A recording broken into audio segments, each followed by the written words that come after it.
Terima kasih saudara, kita lanjutkan sapa redaksi on location. Nah ini kan menarik ya Pak Agus ya. Jadi memang sekarang memang lembaga penyiaran boleh dikatakan TV dan radio ya harus menjadi pejuang juga dalam tanda pengertian bahwa memang ada musuh yang saat ini menjadi sama-sama dihadapi ya oleh kita yang ada di tengah masyarakat ya, terkait dari hoax, berita yang tidak benar atau hal apapun yang boleh dikatakan bisa memecah belah bangsa, boleh dikatakan atau penyalahguna menghilangkan rasa nasionalisme dan segala macam karena pengaruh tadi berkembang teknologi, kemudahan orang mengakses informasi.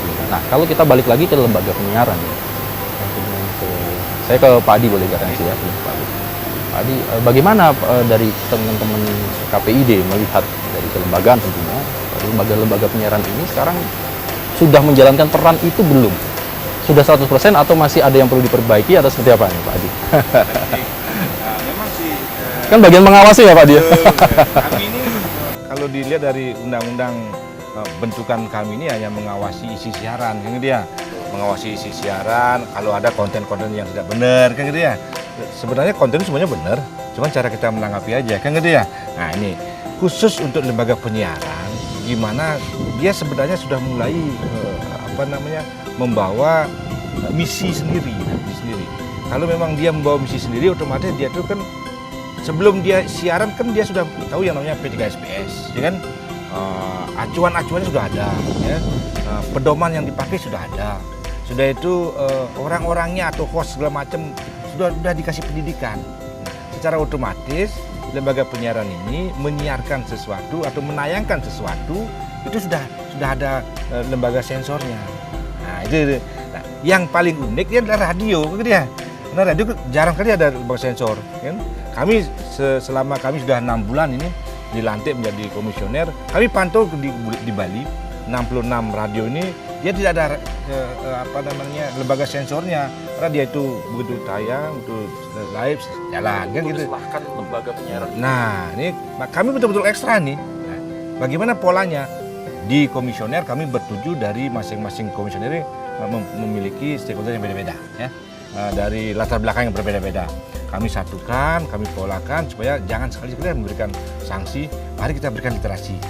Nah, di awal kita berikan literasi, terus-menerus kita on air di radio, kemarin di Pak Ketua di TV, kita gemakan, kita suarakan bagaimana siaran itu yang bermartabat, ya kan?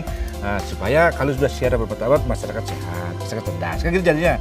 Nih, kalau dari awal kita udah ngomong begitu, saya rasa lembaga penyiaran tidak akan berani, ya. Apalagi sudah dibekali dengan P3SPS. Nih, kalau itu udah punya, saya rasa enggak. Sama kalau bawa sepeda motor kan, udah punya SIM enggak berani melawan, ya kan? Apalagi lampu merah, lampu kuning, lampu hijau. Kalau ditanya sama siswa, lampu kuning apa? Siap-siap, mau dobrak. Lampu merah, berhenti. Kan udah jelas, kan? Kalau pantauan dari lembaga, dari KPID, kalau kita bicara Bali lah ya, karena kapasitasnya di Bali, KPID Bali. Banyak ditemukan atau sekarang sudah relatifly? Selama saya 24 September ya, 24 September tahun lalu saya dilantik. Selama ini tidak pernah menemukan siaran-siaran yang berbau porno, kekerasan, tidak ada. Cuman ada beberapa laporan masyarakat, karena kita udah membuka, kita kan buka laporan masyarakat kan, pengaduan masyarakat terhadap siaran-siaran yang didengar di radio. Nah, kemarin ada contohnya ada di beberapa radio nih, ya kita tindak lanjuti, kita follow up. Lebih kapan dia masuk? Maksudnya? Lebih apa yang dia masalah iklan. Oh, ya, masalah iklan. Kan ada yang obat ini sangat bagus ini, nah ini kan sangat begitu lah segala macam. Tapi kalau pemerintah kan betul gitu. Karena tapi kami kerjasama dengan BP POM. Ini ada apa? Kami tidak berani. Ada ini kita sampaikan. Perantara. Karena kami sudah punya MOU dengan BP POM. Ya. Kalau ada hal demikian, ya dia yang memutuskan. Kami hanya menindaklanjuti. Nah, betul. Itu literasi kami.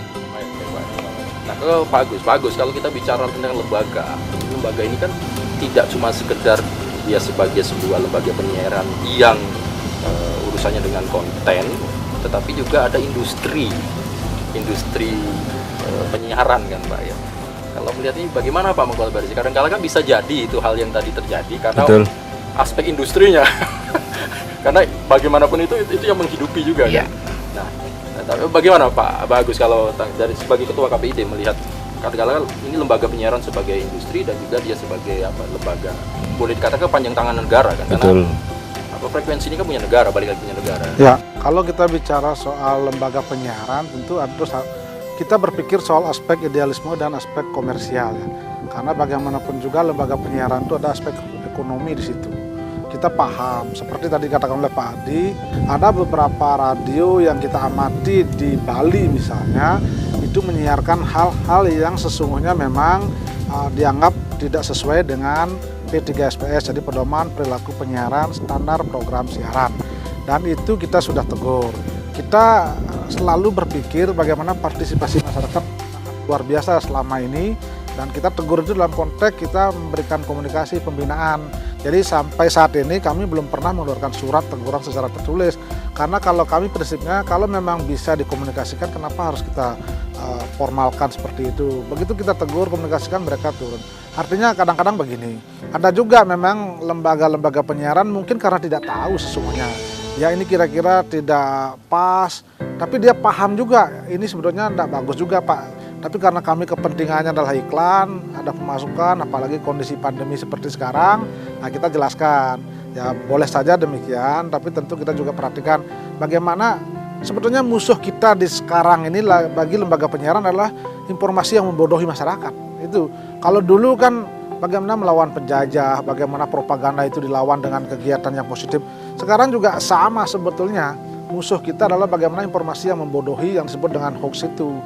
Misalnya kita ada tadi iklan obat, ini pasti menyembuhkan. Nah, kalau kita dari sisi BP POM sudah kita baca semua aturannya, obat itu tidak ada menyembuhkan. Artinya dia hanya membantu proses penguatan imun kita sesungguhnya itu. Jadi kita bekerja sama seperti itu. Dan di zaman hoax seperti ini, di banyak informasi media sosial luar biasa, tugas media penyiaran lah TV, radio untuk melawan itu. Jangan sampai nanti ini menjadi pemantik atau pemicu atau meneruskan informasi-informasi bohong itu. Jadi lembaga penyiaran ini kan sudah diawali dengan pendidikan P3SPS, kompetensinya ada di situ, infrastrukturnya juga bagus, kemudian izin juga dari negara itu frekuensi publik diberikan oleh negara. Jangan sampai dimanfaatkan dengan hal-hal yang sifatnya negatif lah.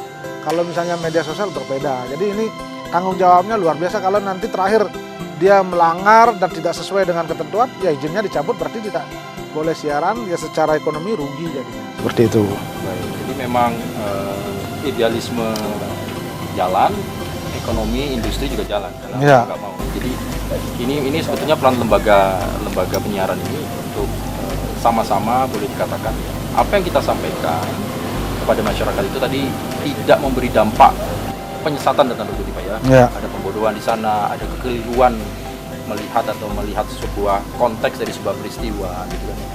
Nah, kalau evaluasi dari Pak Adi Sukena misalnya, pengen Pak Adi lembaga kita televisi dan radio gitu kan. Seperti apa Pak ke depan, apa yang ingin sebetulnya sekarang sudah baik boleh dikatakan, cuman ke depannya tentunya apa yang perlu diperbaiki? Masukan dari Pak Adi apa? Baik, tadi Pak Ketua sudah menyampaikan ya, karena sebelum lembaga penyiaran ini melakukan aktivitasnya, dia harus melakukan beberapa proses yang harus diikuti, mengurus izin segala macam, itu kan biaya, gitu ya. Nah, kalau sudah begitu, secara otomatis lembaga penyiaran takut berbahasa yang tidak karena dia terjadi sesuatu apabila yang namanya kepentingan sesaat masih jalan, gitu ya. Harapan kami kepada lembaga penyiaran supaya memang betul-betul lah memanfaatkan kepercayaan pemerintah untuk membantu pemerintah dalam rangka mensosialisasikan, mentransfer materi, mentransfer siaran yang memang betul-betul positif gitu ya. Dan mari kita kalau ada isu kita saring dulu ya. Setelah disaring baru kita sharingkan. Itu prinsip kami. Nah, jangan begitu kayak makan pisang kita kupas dulu lah ya kan. Nah, kalau memang sudah benar baru kita sebarkan ya. Nah, mari kita berbuat bagaimana supaya lembaga penyiaran yang khususnya di Bali lah ya. Di Bali memang betul-betul apalagi lembaga penyiaran yang di Bali ini banyak sekali nih, radio banyak, TV juga banyak dia. Utamanya radio swasta, radio pemerintah udah jalan semuanya. Cuman ya kami kemarin sudah memberikan pelatihan kepada radio dan TV waktu di Kute kan. Nah, TV dan radio parlemen mengundang kita Lokakarya. Sudah itu kita buatkan sekolah PDKSPS itu kan dari KPI pusat. Kita banyak bantu ini. Kita yang fasilitasi aja. Kita banyak bantu supaya SDM-nya itu betul-betul menguasai, ya, betul-betul menguasai apa itu materi yang masuk, bisa disaring, baru disebarkan, gitu kan? Jadi tanggung jawab dari lembaga penyiaran ini ya, sama-sama untuk tadi apa, materi atau informasi yang disampaikan itu memang layak untuk memberikan kebaikan kepada masyarakat. Betul. Baik, saya ke Pak Agus. Pak Agus, ini temanya kan transformasi penyiaran era digital. Apa Pak makna dari transformasi era digital? Ya, pertama transformasi itu bisa dilakukan dalam beberapa hal. Pertama adalah transformasi dari sisi infrastruktur. Ketika kita bicara infrastruktur, kita tidak bisa menghindari kemajuan teknologi. Dulu yang sifatnya analog, sekarang ke digital.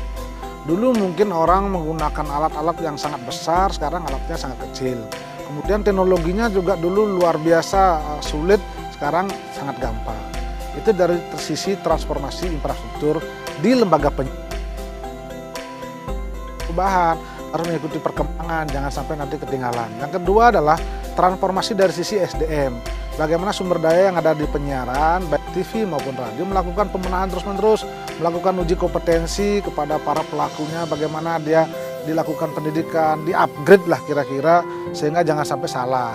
Karena kadang-kadang kalau kita misalnya sudah jenuh kan tentu aturan yang baru muncul, kita kadang-kadang tidak bisa tangkap, kemudian kita salah mengaplikasikannya, nanti jangan sampai orang yang terlibat dalam lembaga penyiaran itu membuat sesuatu yang membuat masalah masyarakat. Itu dari sisi SDM.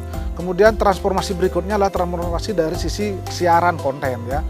Dengan adanya digital nanti pasti kontennya harus lebih banyak, lebih beragam, kemudian lebih positif dan tentu mengangkat tentang kearifan lokal. Karena kita berada di daerah yang dimana LP itu ada, misalnya kalau di Bali tentu kita mengangkat kearifan lokal Bali, sehingga secara proximity, kedekatan antara masyarakat dengan lembaga penyiaran ada, bahwa dia terwakili oleh lembaga penyiaran seperti itu. Nah, ini menarik ini. Nanti kita akan membahas untuk digital. Kalau boleh dikatakan Hasiarnas tahun ini lebih kepada penekanan kepada lembaga penyiaran televisi, Pak ya. Ya. Karena kita ada program ASO, analog switch off itu yang Bali sebentar lagi nih. Di akhir bulan ini, April ini sudah akan off. Nah, nanti seperti apa? Nanti kita akan kupas, Pak ya. Ya, tapi kayaknya kita harus geser ke sana ya supaya lebih rileks lagi. Ya. Pak Agus sama Pak Adi ya. Ya.